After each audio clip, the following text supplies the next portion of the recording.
Noche de viernes, le seguimos contando cosas interesantes, como por ejemplo un libro que ya, el título ya me ha encantado, dice presentación de la obra Liberales cultivadas y activas, redes culturales, lazos de amistad, y luego en la contraportada del libro podremos leer un estudio científico y un homenaje a la genialidad femenina. Genial, femenina, porque es mujer. Tenemos en esta noche a Adelaida Sagarra. Muy buenas noches, Adelaida. Buenas noches, Nuria. Ya te he puesto mal el rótulo una vez, entonces ya Sin te cambiaré. ningún problema. Pero bueno, es Sagarra, ¿no? Sagarra con 3 A's. Bueno, Adelaida, un estudio me encanta porque dices científico. Sí. Que quede claro que aquí hay método prueba-error. Claro. ¿No? Sobre la genialidad femenina. Bueno, prueba de error no lo sé. Un intento sí. Un intento, por lo menos. Y un homenaje a la genialidad femenina también. Mujeres que recopiláis, liberales, cultivadas y activas. ¿Cuántas mujeres nos encontramos en este libro? Muchas mujeres. Algunas son las que aparecen en el título o en los títulos de los capítulos. Por ejemplo, Teresa Carreño, una pianista venezolana. Por ejemplo, Luisa Espinel o Mirra Alhambra, dos artistas americanas que con un nombre español en un caso divulgaron la cultura musical y de danza española en universidades norteamericanas. Aparece Carolina Marcial Dorado, una profesora española en las Seven Sisters, los colleges femeninos de Estados Unidos.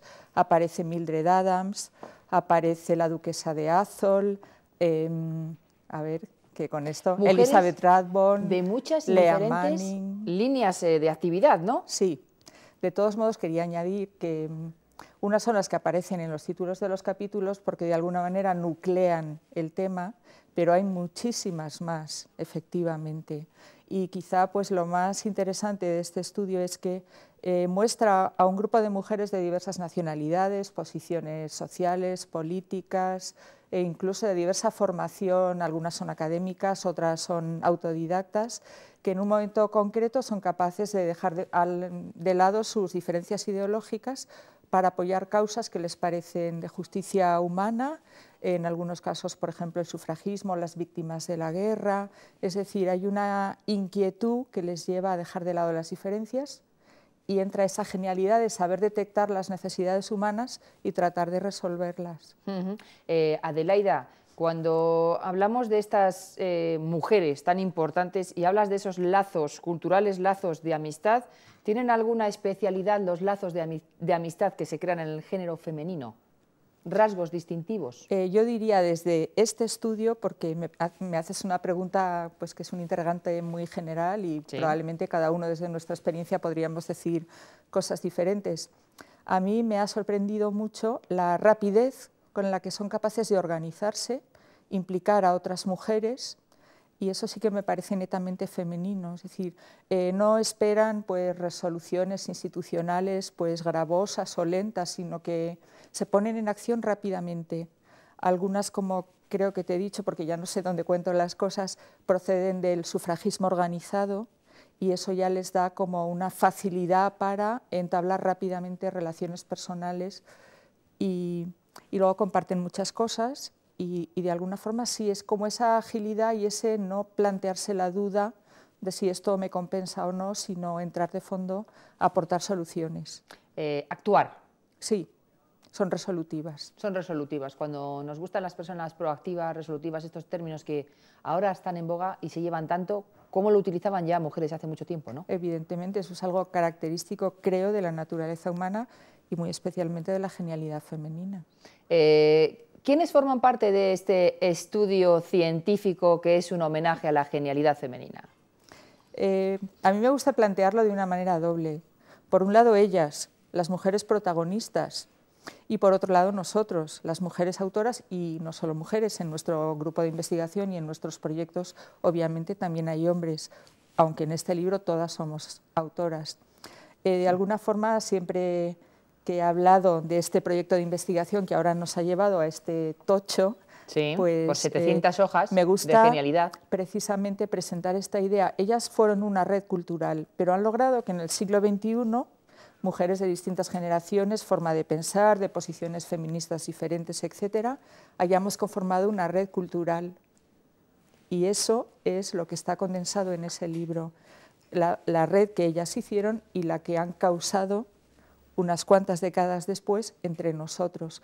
Por otra parte, cada vez que hemos ido cualquiera de las autoras o de los investigadores a algún congreso, hemos comprobado que esas redes siguen funcionando porque, como a ti te ha ocurrido, el tema le interesa a mucha gente y entonces, de alguna manera, ese efecto trascendente sigue estando ahí y sigue vinculando nuevas personas. Siempre ayer tenía una conversación que más complicado que para saber de literatura es saber de literatura comparada, ¿no? Hay muchos libros, biografías de grandes mujeres de la historia en diferentes ramas de la ciencia, de mujeres que han estado más en la sombra y han formado el gran apoyo de grandes nombres de hombres que conocemos, pero el establecimiento de los lazos o de las redes o la interconexión que ocurría entre esas grandes mujeres, yo creo que es uno de los estudios pioneros, ¿no?, sobre esto. Bueno, la verdad es que nos gustaría que lo fuera. Sobre todo, te cuento un poco la historia de cómo comenzó este libro.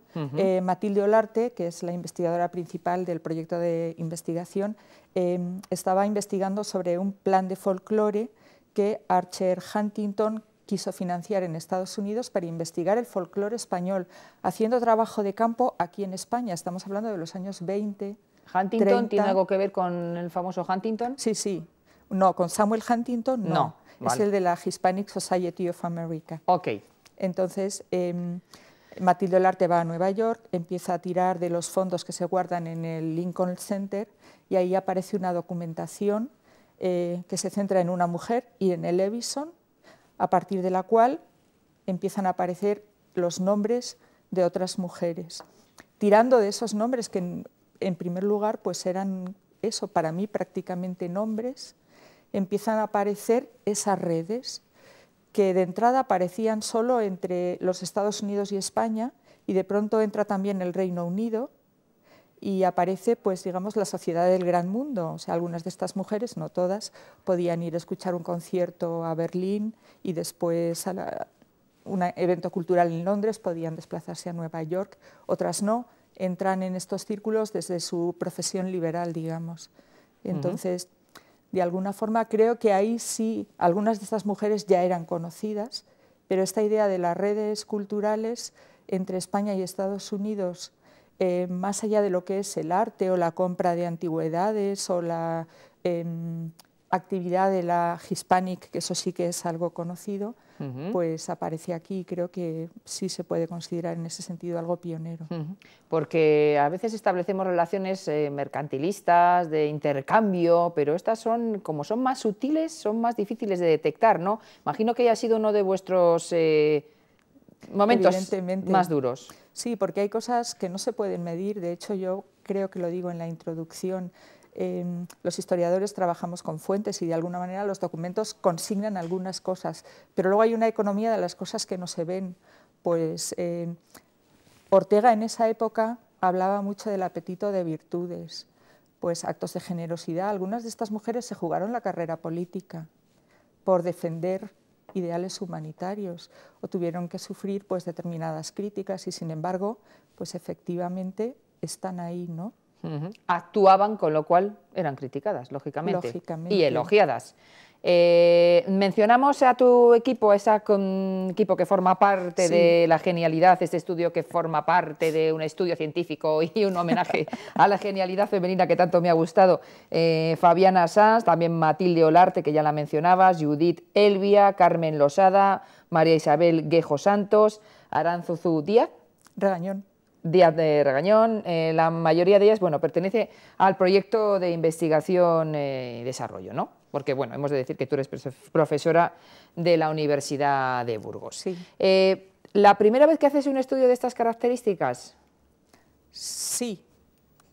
He pensado un poco lo que contestaba porque hace años tuve la oportunidad de trabajar en un proyecto, pero es un tanto diferente, para Arte e Historia, sobre la mujer en la monarquía hispánica y ahí coordiné los contenidos de lo que es, pues como yo soy americanista, las mujeres en las culturas indígenas, en la época colonial española, en los estados nacionales y luego un tema que me aproximó un poco a esto, que son las mujeres hispanas en el mundo anglo. Y mujeres de cultura española en los Estados Unidos.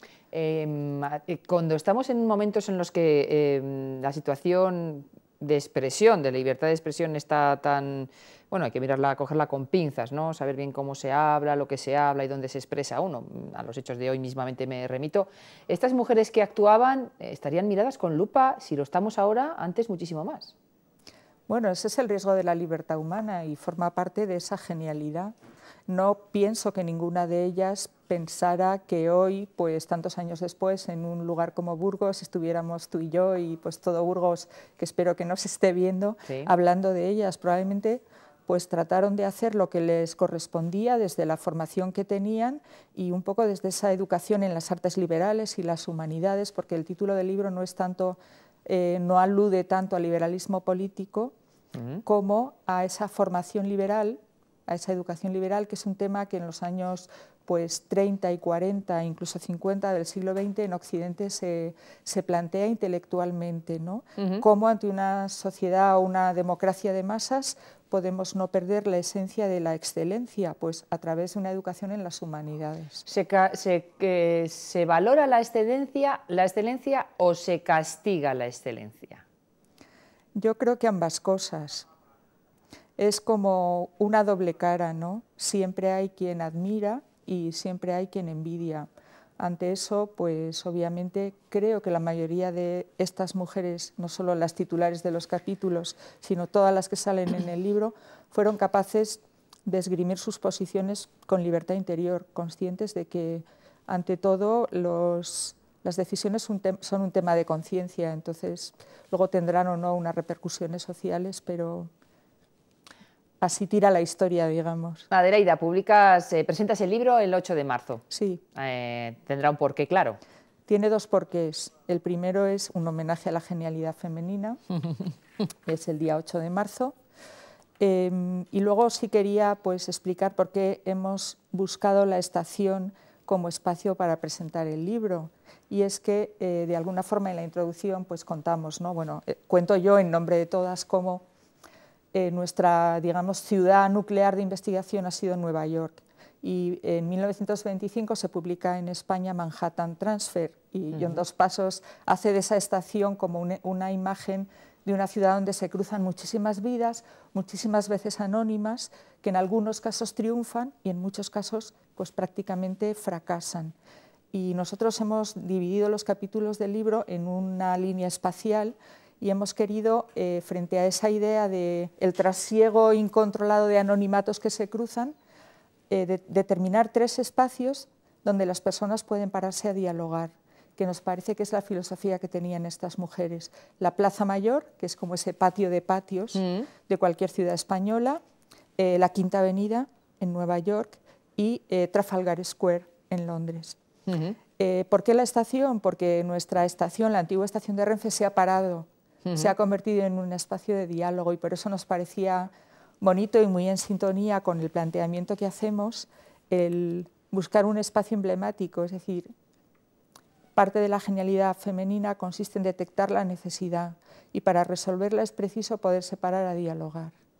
Y una estación varada, podríamos decir, en cierto modo, pues responde ahora a un espacio cultural de diálogo y entonces nos pareció bonito y divertido. ¿Será esto a las 7:30? No, perdón, es a las 7. A las 7, perdón, a las 7 de la tarde, el próximo jueves, día 8 de marzo, a las 7 de la tarde, con puntualidad británica, ¿no? Y burgalesa en esta ocasión. Bueno, habrá un margen de cortesía hispano, eso seguro, pero sí, a las 7. Bueno, liberales, cultivadas y activas. Ahora entiendo muchísimo mejor el porqué del título de este libro, Redes Culturales, Lazos de Amistad. ¿Dónde se puede adquirir este libro? Tenemos 30 segundos antes de irnos. Pues me imagino que a través de la Asociación de Libreros en las librerías de la ciudad. Librerías de Burgos. O en directo, no sé si... bueno, si no nos lo preguntan, la editorial de... Y yo se lo contesto. La Universidad de Salamanca vende en directo. Ha sido todo un placer haberte conocido, no te conocía, así que bueno, seguiremos aunando nuestras sinergias femeninas y dándole fuego a esta genialidad femenina que me ha encantado descubrir a través de tus ojos y también de tu libro. Ha sido todo un placer. Lo mismo digo, Nuria, gracias. Nos vamos a ir a publicidad y ya está por aquí don Jesús Toledano con Historias de la Burgati, así que no se vayan.